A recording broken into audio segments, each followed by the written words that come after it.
மனுஷன் உழைச்சார். 5 வருஷம் கடுமையா உழைச்ச உள்ள பலன் அந்த நாமினி ஃபெசிலிட்டிஸ் மூலமா இன்னைக்கு நானே என் பொண்ணுங்களும் நல்லா வாழ்றதுக்கு அது முக்கியமான ஒரு காரணம்.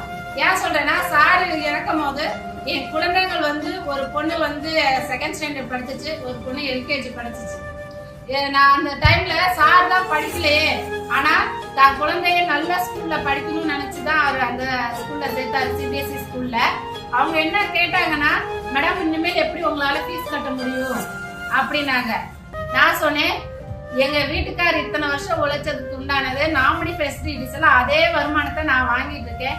நான் என் பொண்ணுங்களுக்கு உண்டான எல்லா செலவையும் நான் தான் பண்ணிட்டு இருக்கேன். இந்த ஸ்கூல் ஃபீஸை நான் தான் கட்ட போறேன்.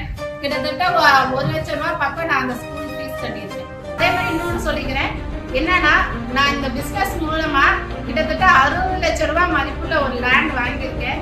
கிட்டத்தட்ட 35 பவுன் இந்த பிசினஸ் வருமானத்துல மட்டுமே நான் வாங்கியிருக்கேன்.